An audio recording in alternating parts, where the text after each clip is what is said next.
ఆనాడు కాంగ్రెస్లో టీడీపీలో ఉన్నటువంటి నాయకులు పదవుల కోసం పెదవులు మూసిండ్రు తప్ప ఏనాడు నోరు తీసి కొట్టాడలేదు. గులాబీ జెండా ఎగిరేదాకా కనీసం తెలంగాణ సోయిని కూడా ప్రదర్శించలేకపోయినారు.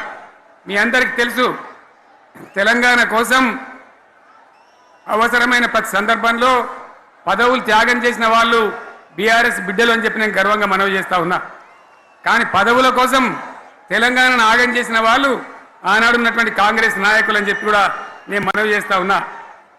చంద్రబాబు నాయుడు ఆనాడు ముఖ్యమంత్రిగా ఉండి ఎంత ఘోరమంటే హైదరాబాద్ నడిబొడ్డున ఉండే తెలంగాణ గడ్డలో ఉండేటువంటి రాజధానిలో మన శాసనసభలో తెలంగాణ పదాన్ని నిషేధించినాడు. తెలంగాణ అనవద్దని స్పీకర్ ద్వారా రూలింగ్ ఇప్పించినారు. ఇదే జిల్లాకు చెందినటువంటి ప్రణయ్ భాస్కర్ గారు ఆ రోజు ఎమ్మెల్యేగా శాసనసభలో తెలంగాణ అంటే అది నేరమైనట్టుగా పరిగణించి తెలంగాణ పదాన్ని నిషేధించేటువంటి ప్రయత్నం చేసినారు. మిత్రులారా, మీకు అందరికీ చరిత్ర తెలుసు. ఆనాడైనా ఏనాడైనా ఈవెన్ ఈనాడైనా తెలంగాణకు విలన్ నంబర్ 1 కాంగ్రెస్ పార్టీ అని మనవి చేస్తా ఉన్నా. మనందరికీ కూడా తెలుసు ఆ విషయం. తెలంగాణ హైదరాబాద్ స్టేట్ పేరుతో ఉన్ననాడు ప్రజలు వద్దంటుంటే కూడా బలవంతంగా తెలంగాణను ఆంధ్రాతో కలిపిన వాళ్ళే. ఏందా బాబు, ఏందా పని లేదా? రెడ్డి ఎవరెవరు పోండి, మీరు మీకేం పని లేదా? అట్లా బలవంతంగా ఆనాడు ఆంధ్రలో విలీనం చేసింది కాంగ్రెస్ పార్టీ, జవహర్లాల్ నెహ్రూ.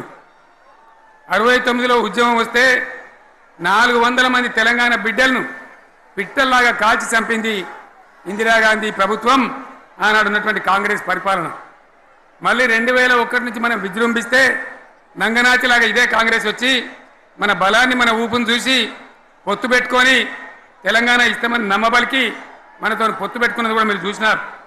మళ్ళా ఎగ్గొట్టే ప్రయత్నం చేసినారు. 14 ఏళ్ళు ఏడిపించినారు. అది మీ అందరికీ తెలుసు. వాళ్ళు ఎట్టెట్లా చేస్తూ ఉంటే వాళ్ళ మోసాన్ని కప్పేయడానికి నేను ఇదే జయశంకర్ సార్ కలిసి 36 పార్టీలతోని సమ్మతి లేఖలు తెచ్చినాం. దేశ రాజకీయ వ్యవస్థను మొత్తం ఒప్పించినాం. కాంగ్రెస్ మెడలు వంచినాం. అప్పటికి కూడా ముందుకు రాకపోతే కేంద్ర మంత్రి పదవుల్లో ఉన్నటువంటి మేమందరం, ఇక్కడ రాష్ట్రంలో మంత్రులుగా ఉన్నటువంటి మిత్రులు అందరం కూడా రాజీనామాలు వాళ్ళ ముఖాన కొట్టి బయటకు వచ్చి మళ్ళా ఉద్యమ జెండాలు పట్టుకున్నాం. ఆ తర్వాత కూడా కదిలిసి రాకపోతే నేను ప్రాణాలకు తెగించి చివరికి ఆమరణ దీక్షకు పొందుకున్న సంగతి కూడా మీకు తెలుసు. ఆ సందర్భంలో భయపడ్డ కాంగ్రెస్ పార్లమెంట్లో ప్రతిపక్షాలన్నీ కాంగ్రెస్ గొంతు పట్టుకుంటే అప్పుడు దిగివచ్చి తెలంగాణ కోసం ప్రకటన చేసిన విషయం మీకు తెలుసు. మళ్ళీ ప్రకటన వెనక్కి తీసుకొని మళ్ళా వెనుకకు పోయినారు. ఆ తర్వాత సకల జనుల సమ్మె కావచ్చు, సాగర హారాలు కావచ్చు, వంట వార్పులు కావచ్చు, అనేక రూపాలలో విజృంభించి మళ్ళీ భయంకరమైన పోరాటం చేసినాం. మళ్ళీ 3 ఏళ్ల తర్వాత వాళ్లకు రాజకీయ అవసరం ఏర్పడి ఆనాడు వచ్చి మళ్ళీ తెలంగాణ ఇస్తామని ప్రకటించి వాళ్ళకి ఇష్టం లేకపోయినా తెలంగాణ సృష్టించినటువంటి ఆ సుడిగార్పులుగా తట్టుకోలేమని భయపడి తెలంగాణ ఇచ్చిన విషయం కూడా మీకు తెలుసు. తదనంతరం ప్రజలు మనకు అధికారం ఇచ్చినారు. దాన్ని మనం ఏదో అధికారం అనుభవించడానికి తీసుకోలే, బాధ్యతగా తీసుకున్నాం. ఎంత బ్రహ్మాండంగా పనిచేసినాం. రాష్ట్రాన్ని మన చేతిలో పెడితే ఎక్కడున్న తెలంగాణను ఎక్కడ తీసుకొని పోయినాం. అనేక రంగాలలో please please please please please ఒకటే మాట. ఏ బాబు ఇక్కడ నేను మాట్లాడుతున్నా, అక్కడ మీరు మాట్లాడుతున్నా, మీకు ఏమైనా అర్థం ఉన్నదా? ఏది అర్థం కావాలి ప్రజలకు? ఏం పని లేదావా? ఇదేం పద్ధతి? మీరు పార్టీ కార్యకర్తలేనా? సైలెన్స్గా ఉండండి. అంతమంది నన్ను లక్షల మందిలో మీరు 10 మంది ఏందా ఇక్కడ? 10 నిమిషాలు సైలెంట్గా ఉండలేరా? చివరిలో బాగా చెప్తాం, స్లోగా అద్భుతంగా దుంకుదాం, స్టేజ్ ఎత్తు దుంకుదాం. మీరు బాధ్యత చూడాల్సింది ఏంటంటే మీరు అరవడం బంద్ చేయండి. ఇంతమంది ఉన్నారు. ఏం సీఎం పనిలేదా నీకు? మళ్ళీ అందరు ఇళ్లలోకి చేరుకోవద్దా? క్షేమంగా పోవద్దా? ఎక్కడెక్కడి నుంచో దూరం నుంచి వచ్చిన వాళ్ళు ఉన్నారు. 10 నిమిషాలు మీరు సైలెంట్గా ఉండండి. ముందరిన వాళ్ళు 10 ఏళ్ళ బీఆర్ఎస్ పాలనలో ఎక్కడున్న తెలంగాణ ఎక్కడికి పోయింది? ఎన్ని రంగాలలో ఎన్ని అవార్డులు వచ్చినాయి? ఎన్ని అద్భుతమైన పనులు చేసి చూపెట్టినాం.